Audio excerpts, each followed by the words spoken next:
What's up, everybody? Tom Pelissero here with Judd Zulgad on Wednesday. Judd, the Vikings might be the healthiest team in the entire NFL right now. They had all 53 guys practicing in week 2. You really can go even back to the preseason. They lost Greg Childs, but to a large degree, they at least had guys avoiding the major injuries. Now, 2 weeks in a row, though, it looks like they've caught a break, at least offensively. Last week it was Darryl Smith, the very good linebacker from the Jaguars, being out. And this week, Dwight Freeney might be out with a high ankle sprain. That's a couple of bullets dodged, and don't underestimate what health means when it comes to these matchups, even early in the season. Right, and also keep in mind, too, the Colts, who forever were known, Tampa 2 team, right? Mm-hmm. That was their defense. Tony Dungy, all that. Well, they switched to a 3-4 as well. So the Colts defensively might be a mess. I tell you, Tom, I was pretty intent on picking the Colts in this game. I basically didn't see a lot of stretches where the Vikings could win 2 consecutive games, but you look at Chicago, and I know Chicago is a very good offense potentially this year, puts up 41 points, but this Colts team, 2 wins last year, a work in progress, probably a bigger mess than the Vikings. I mean, the Vikings are favored going into this game on the road, and they won 3 games all last season. That's all you need to know about how big a mess the Indianapolis Colts are right now. I think it's a coin flip game again. I think it's a field goal either way. They're going into Indianapolis. It's going to be the Colts home opener, the first Andrew Luck regular season game. You know that place is probably going to be rocking. And the other thing to remember here is they are making that switch to a 3-4 defense right now, but they're kind of playing a hybrid front, according to what our guy Sam Munson from ProFootballFocus.com wrote the other day. When you're in that sort of a front, that means the Vikings have to prepare for a couple of different types of looks that they might be seeing, and there's not a ton of tape on these guys. That's one of the really challenging things, especially when you face teams early in the season that have undergone schematic changes, is you've really only got one tape to put on and see how they might try to play it. Tell me this, too, all right? If you're Andrew Luck, you're coming off a game where you threw 3 interceptions at Chicago, your first game, but you're still a pretty good quarterback. You're looking at tape. No, seriously. You're looking at tape. You've got Reggie Wayne at your disposal, and you're looking at tape of the Vikings secondary.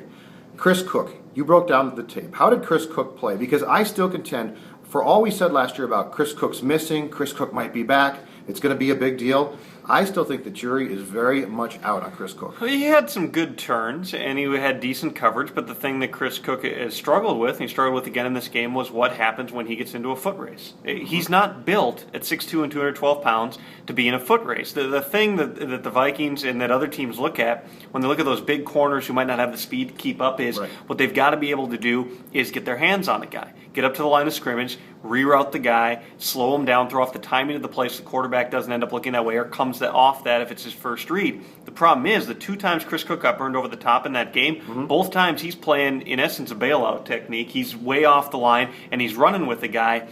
That's fine, and you're going to be closer, but in the end, if that guy runs a deep route, he's still going to be able to run past you. In both occasions, somebody got behind Chris Cook, and that's the thing that can't happen in that coverage. And defensively, too, the other thing I'm very curious to see is what do we hear all training camp? The wave of defensive linemen. Right now, you and I never bought that because, one, the Vikings have always liked to rotate guys. I actually did buy it, and I still think that they have to do it. I think they'd like to do it, it's a bad idea to play these guys this much. I agree with you there, but I don't think they have the depth to do it. But when you were doing the breakdown, what amazed me, second series of that game against Jacksonville, we're both watching it, and it was after the 17-play drive. They took Brian Robinson and Kevin Williams off the field for, I think, 3 of the first 4 plays or 5 plays in that drive, okay? So we're saying, all right, they're starting to do this technique of trying to spell Robinson, Kevin Williams. Jared Allen's a whole different story because he doesn't want to come off. But then when you broke down the snaps, Brian Robinson and Kevin Williams still played an absolute ton.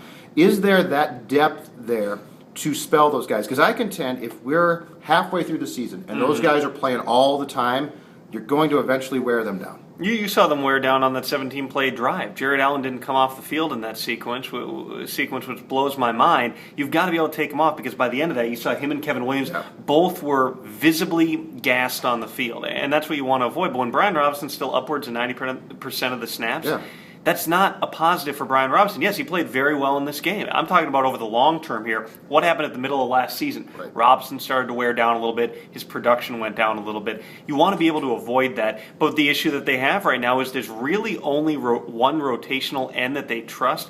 And that's Everson Griffin, who plays a ton inside in nickel rushing opportunities. The Jaguars, I think Blaine Gabbert dropped back like 42 times in that game. They threw the ball far more than they probably could have anticipated, so Griffin was getting a ton of snaps inside. That left them with not a whole lot outside, and I think that probably played into it as well. They've got to figure out, can they trust DeAndre Reed? Can they put him out there? Do they start giving Christian Ballard more reps outside? But he's the guy. But there's a guy that they're intent on seeing what they've got. They need to. He's a draft pick of theirs, but he has shown nothing so far. No, he has a tendency on defense to be invisible. Made a couple plays on special teams, but yeah, you look at that group right now, and that's part of the reason I was a little bit surprised Nick Reed did not make the team. Now Nick Reed is still out there, so obviously the rest of the league saw some things that they were concerned with as well. But after Reed blew the contain on that Colin Kaepernick touchdown run in the first game, I thought he was really productive after that in the preseason. He gave them some sort of a pass rush. He's not the biggest guy. He's not built like he's going to be an all-star in the league, but he's a guy who you thought could be perhaps at least a veteran, somebody who knows what he's doing on the field. Right. Put him out there for some snaps,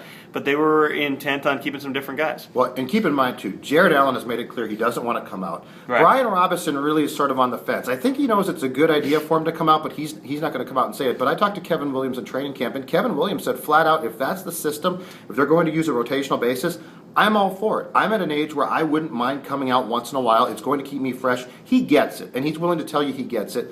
And to me, that is evidence of somebody who they do need to get off the field. If you're going to get Kevin Williams to be anything like the Pro Bowl player he was, and I realize he's getting older now.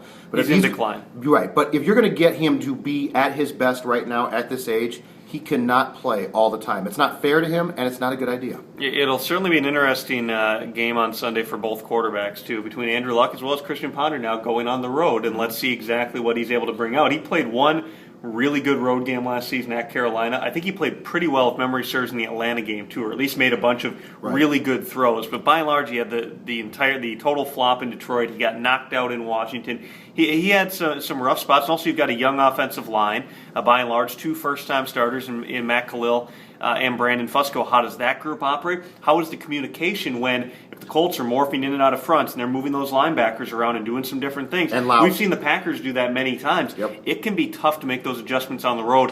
All of that, I think, stacks up and makes this a tough game for the Vikings. But still, from a personnel perspective, there's no reason that they shouldn't have a chance to win this. It'll get loud there. I'm very curious to see how the offensive Ponder handles that. The other thing about Ponder, the more I thought about it, actually in some ways, him getting off to a bad start Sunday against Jacksonville might have been a blessing in this sense. Ponder gets out there, he struggles. The offense struggles. He gets booed. I'm telling you, a year ago, think about it. A year ago, he would have fallen apart. He would not have put together the game that he did Sunday. He rebounded. I don't know about that. I don't think a year ago he would have had the mental capacity to rebound like he did on Sunday. I think what we saw was at least he faced some adversity, and I'm not saying Jacksonville's very good. This league, once again, folks. And without Smith, no. Once again, this league is full of bad football teams. It's fun. The games are fun, but don't be fooled. It's bad football. But the point being that what Christian Ponder did Sunday did show that I think mentally he's taken a step forward. Now he's going to go on the road and play in a tough environment against a bad team. It's another good opportunity for him to play in a situation where he could stand to be successful, but he'll face adversity. And there's going to be some teams he faces who are not going to blow some of the opportunities the Jaguars did, like that safety having the ball hit him in the chest and dropping the interception. Hey, week 3, by the way, we're approaching that. San Francisco? San Francisco. And that's a true 3-4 who they've already seen once in this preseason. They had a little bit of success, but that's a real good front. This will be a good incremental test, especially with Freeney out. I mean, like I said at the top, that's one more thing that bodes well in their favor. But that Colts front still has a couple of guys who can play there, and you've still got Mathis, and you're still going to try to challenge them. Certainly be an interesting game on Sunday. He's Judd. I'm Tom. Full Vikings coverage, as always, at 1500ESPN.com. We'll see you.